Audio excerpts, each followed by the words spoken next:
We move on now to the U.S., where stock index futures slipped into the red ahead of Thursday's open as investors kept abreast of trade discussions between the United States, Mexico, and Canada.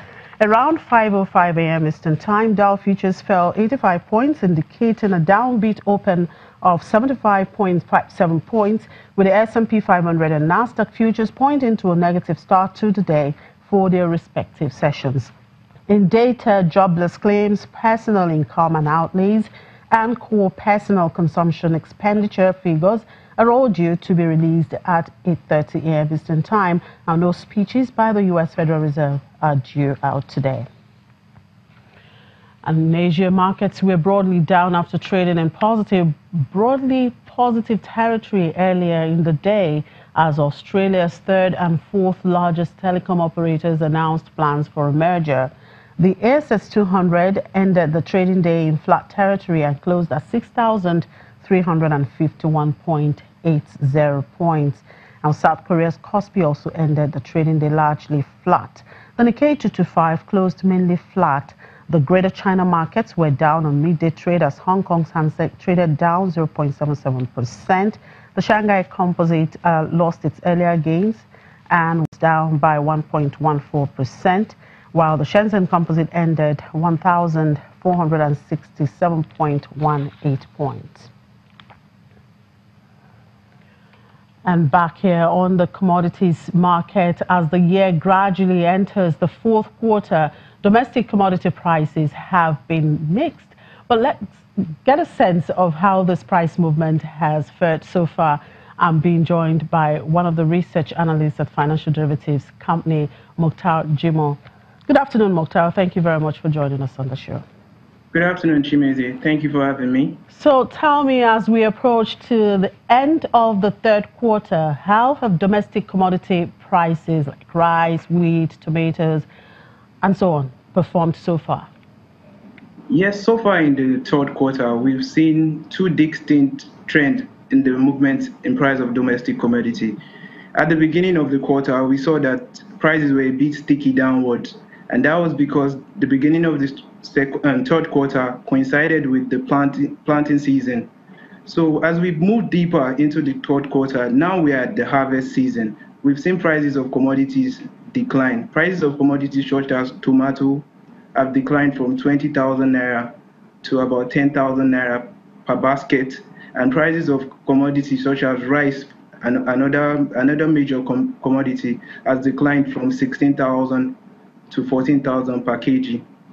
However, there are some outliers to this declining trend. For example, price of onions have increased from 20,000 per bag to about 35,000 per bag. Let's also note that the increase in the price of onions was as a result of better quality, and we all know that higher quality promotes higher prices. Okay, now, how has this price movement affected the performance of companies that use some of these commodities as inputs and raw materials?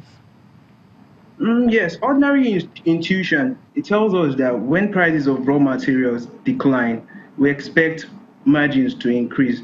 But let us not forget that there are other costs that these firms also incur, such as labor costs. And also, there are some strategies that these companies have used to mitigate price volatility. For example, they buy in bulk. So it is immediate movement in prices are not reflective immediately. It starts to reflect when they order another inventory. And more so, a lot of these firms, they engage in forward rate agreements, which is used to mitigate price volatility. And what are the challenges that still plague the consumer goods sector? The consumer goods sector, The consumer goods sector is being constrained by a number of factors, such as transport and logistics. We can all see that from the gridlock in Apapa now. And we all know that production is not complete until good movement of goods reaches the final consumers. In essence, creation of utility. That's the satisfaction derived from consuming goods and services. So that has So delay in the movement to the final consumers have weighed on profitability. Another interesting thing is the high interest rate environment, which has translated to increase in the weighted cost of capital for this firm and ultimately weighed on their profitability. There's also the part of the consumers, weak consumer demand as a result of low disposable incomes. And what is the outlook for the rest of the year? Yes, we expect the decline that we've seen to persist in the short term. But however, when we are moving into the fourth quarter, seasonality effect will begin to kick in. And don't forget the potential impending increase in minimum wage. The effect that is going to have is to stimulate demand and festive season as well. Manufacturers begin to build up inventories, and that increased demand is going to push up prices. Because that demand pull inflation, we'll begin to see that as well. And the ongoing pastoral clashes between herdsmen and farmers, we'll begin to see the effect of that in the later part of the year. All right, thank you, Mukhtar. Mukhtar Jimo is one of the research analysts with Financial Derivatives Company here in Lagos. And German Chancellor Angela Merkel has kicked off a short Africa tour with an overnight visit to Senegal. Speaking at a news conference alongside Senegalese President Macky Sall in the capital Dakar, Merkel said she was traveling with a delegation of business leaders to promote investments in Africa. Both Merkel and Sall said investment and development was needed to improve youth employment in the country. Merkel's trip will take her to Ghana and Nigeria over the next 2 days. Since Senegal declared independence, Senegal and Germany have been working together in the area of development. And now we must learn to sensibly combine our joint development work with private investment so Senegal can make the step-by-step transition to a self-sustaining economic upswing. We know that your country is a young country with 300,000 young people entering the job market every year and looking for opportunities. Therefore, it is in both our interests that there is a successful development in your country. Germany is welcome, and I've told Madam Chancellor, China is welcome in Senegal, the United States, France, and also Turkey, because from the moment we find a formula to access financing, to transfer technology, to create youth employment, we will take it.